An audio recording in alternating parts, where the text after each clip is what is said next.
Assalamualaikum warahmatullahi wabarakatuh. Apa kabarnya teman-teman? Balik lagi di kajian online Diplomasi Indonesia untuk mendukung kemerdekaan dan juga hak-hak rakyat Palestina rupanya tidak pernah berhenti.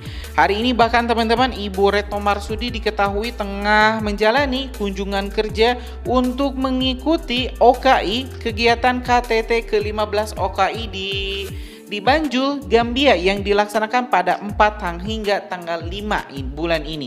Dan hal ini teman-teman mewakili Presiden Joko Widodo, Ibu Retno di forum OKI ke-15 ini kembali menyuarakan terkait persatuan negara-negara muslim, negara-negara Islam di dunia untuk mendukung dan menghentikan agresi militer Israel, mendukung kemerdekaan bangsa Palestina dan menghentikan kebrutalan Israel.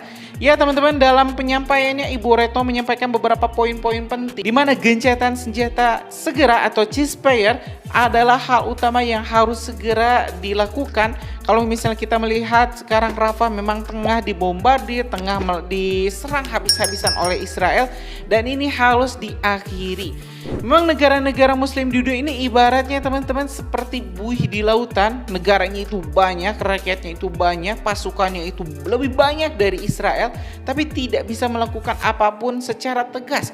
Karena itu teman-teman, memiliki sosok seorang Ibu Retno di OKI ini begitu sangat luar biasa. Karena mungkin kalau misalnya kita lihat ya, dari para diplomat-diplomat dunia yang paling keras, yang paling lantang menyuarakan untuk kemerdekaan, untuk membantu masyarakat Palestina itu hanya dari Indonesia, yaitu dari Menteri Luar Negeri. Kalau misalnya kita lihat ya, negara-negara lain, kayak misalnya Arab Saudi, negara-negara besar seperti Uni Emirat Arab ya, negara-negara besar seperti itu malah terkesannya itu lebih netral, lebih memilih untuk cari aman.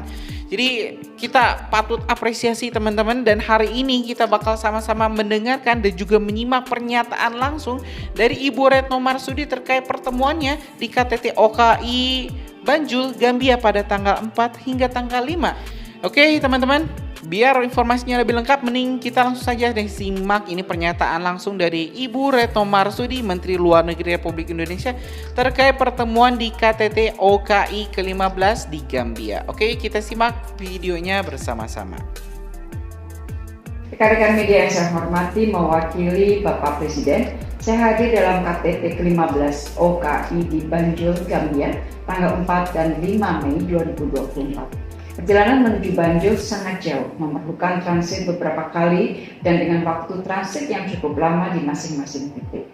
KTT Banjul merupakan KTT OKI reguler pertama setelah serangan Israel ke Gaza. Pada bulan November yang lalu, Saudi Arabia mengadakan KTT luar biasa yang khusus membahas mengenai situasi di Gaza. Walaupun KTT Banjul ini adalah KTT reguler, tetapi dengan semakin memburuknya situasi Gaza, maka tidak dapat dielakkan bahwa perhatian anggota OKI tetap terfokus pada situasi di Gaza. Di dalam pernyataan nasional Indonesia, saya menyampaikan dua hal utama, yaitu yang pertama mengenai Palestina, yang kedua mengenai agenda OKI untuk masalah pembangunan dan isu perempuan. Untuk isu Palestina, saya menekankan antara lain bahwa OKI masih berhutang kemerdekaan pada bangsa Palestina. Saya ingatkan kembali bahwa dalam Arab Peace Initiative dan berbagai keputusan OKI disebutkan bahwa perdamaian dengan Israel hanya akan dilakukan jika Israel menghentikan pendudukannya terhadap Palestina. Sikap tersebut telah mengirim pesan yang sangat kuat bahwa tanpa kemerdekaan Palestina, maka tidak akan ada hubungan diplomatik dengan Israel. Dengan tegas, saya ingatkan bahwa keputusan dan pesan tersebut sudah seharusnya dipertahankan secara konsisten. Dalam 7 bulan terakhir, kita melihat kekejaman terburuk dalam sejarah modern manusia, di mana sudah lebih dari 34.000 orang dibunuh. Ini merupakan sebuah genosida. Kita juga melihat bantuan kemanusiaan terus dihambat, ancaman serangan terhadap Rafah terus dilakukan, dan keanggotaan Palestina di PBB terus diblok. Dalam pernyataan nasional saya juga tekankan, dalam situasi seperti ini maka OKI harus bersatu dalam membela keadilan dan kemanusiaan bagi bangsa Palestina. Caranya, pertama, jangan sampai perhatian kita terbelah. perhatian OKI harus tetap utuh, yaitu membantu Palestina. OKI harus terus memberikan bantuan kemanusiaan dan mendukung kerja UNRWA. Islamic Financial Safety Net di OKI harus diaktifasi segera. Yang kedua, OKI perlu terus mendorong segera dilakukannya gencatan senjata permanen. Gencatan senjata akan menjadi game changer untuk menghentikan korban dan memperingan penderitaan manusia. Khusus untuk Afghanistan, saya sampaikan beberapa hal yang telah dilakukan Indonesia. Antara lain pemberian beasiswa kepada kaum perempuan Afghanistan, tukar informasi mengenai kurikulum madrasah dengan UNAMA, dan pemberian 10 juta dosis vaksin polio untuk anak-anak Afghanistan. Pernyataan nasional Indonesia saya tutup dengan kembali menekankan pentingnya kesatuan dan solidaritas, unity and solidarity, antara negara-negara OKI, agar OKI dapat menghadapi berbagai tantangan dunia saat ini dan sekaligus OKI dapat membantu bangsa Palestina. Rekan-rekan media yang saya hormati, di sela-sela OKI, saya melakukan banyak sekali pembicaraan dan pertemuan, antara lain dengan Sekjen OKI, kemudian dengan advisor Presiden Palestina yang merupakan mantan Menlu Palestina, kemudian dengan Menlu Arab Saudi, Mesir, Iran, Bangladesh, Tunisia, Gambia, Maroko, Malaysia, Brunei Darussalam, dan juga dengan Wakil Perdana Menteri Uganda. Masih ada beberapa pembicaraan-pembicaraan lain di sela-sela pertemuan KTT OKI. Dan hampir semua pertemuan membahas mengenai masalah Palestina. Fokus bahasan antara lain pada negosiasi yang terus berlangsung dengan harapan dapat membuahkan hasil yang baik, termasuk terciptanya gencatan senjata. Kemudian kita juga membahas bahwa kita harus terus bersama berupaya mendorong negara lain untuk mengakui Palestina, mendorong keanggotaan penuh Palestina di PBB, dan upaya untuk mengintensifkan bantuan kemanusiaan.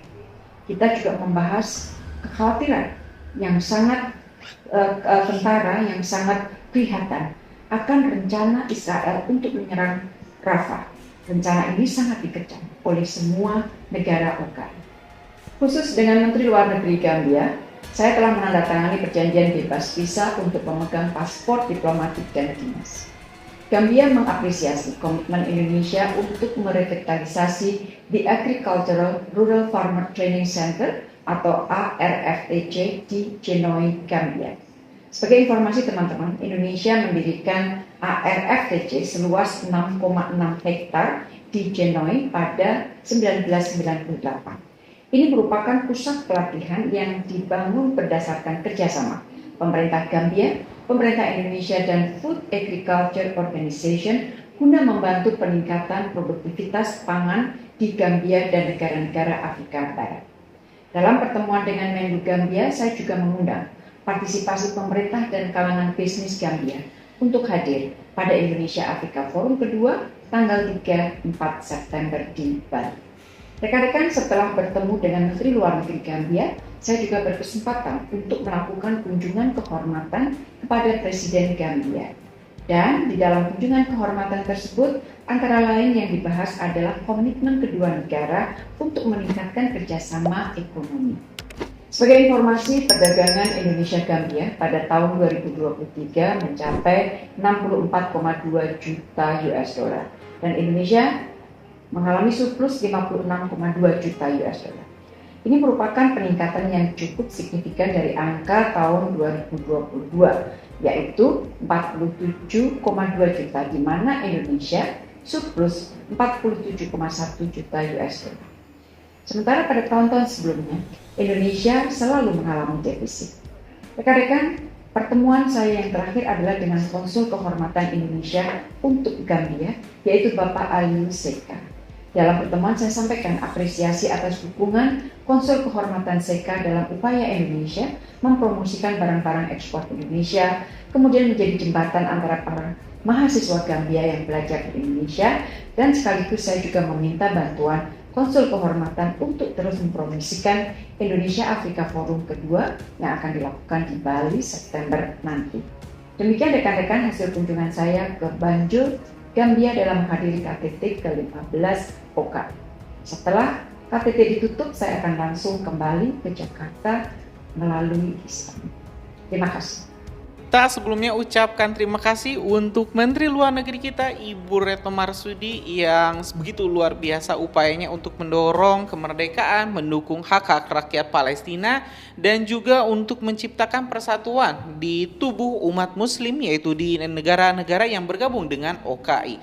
Kalau kita melihat teman-teman, ini negara-negara muslim memang saat ini masih terpisah-pisah. Kalau misalnya dulu kita itu sangat bersatu, ya, tapi sekarang memang kita tapi kalau misalnya sekarang ya memang negara-negara muslim itu lebih mementingkan kepentingan nasionalisnya sendiri.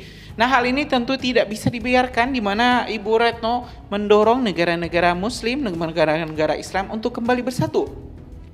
Salah satunya apa kelemahannya kalau misalnya negara-negara muslim OKI ini tidak bersatu, tidak menjadi satu kesatuan kembali, ya kita bakal lemah, kita bakal mudah ditindas oleh Amerika Serikat, oleh negara-negara barat. Kita contohnya lihat saja itu di Gaza, Palestina, di mana tidak ada satu negara muslim yang benar nih terang-terangan mendeklarasikan perang, kendati pun Palestina tengah dibombardir oleh Israel. Mirisnya teman-teman, kalau misalnya kita melihat ini Amerika, negara-negara Eropa, mereka dengan berani, dengan terang-terangan mengirimkan senjata ke Israel, tapi tidak begitu dengan negara-negara muslim. Kita masih saja takut dengan sanksi, kita takut dengan hal ini. Kalau kita lihat yang paling berani mengirimkan senjata saat ini ya itu ada Libanon, Iran, Yaman, itu sudah terang-terangan bukan lagi mengirimkan beras, bukan mengirim gandum, tapi mengirim senjata untuk para pejuang Palestina. Kita tidak ingin di sini memicu perang dunia ketiga, tapi yang jelas yang kita inginkan adalah perdamaian di Gaza, biar hak rakyat Palestina bisa dikembalikan, kemerdekaan bisa mereka dapatkan, karena kita juga dulu pernah merasakan pedihnya penjajahan selama hampir 3 abad lamanya. Mungkin itu teman-teman, saya rasa sudah sangat lengkap apa yang disampaikan oleh Ibu Retno Marsudi. Biar nggak ketinggalan informasi menarik lainnya, teman-teman tetap subscribe channel Kajian Online, dan jangan lupa nyalakan lonceng notifikasinya biar teman-teman gak ketinggal informasi menarik lainnya di Kajian Online. Assalamualaikum warahmatullahi wabarakatuh.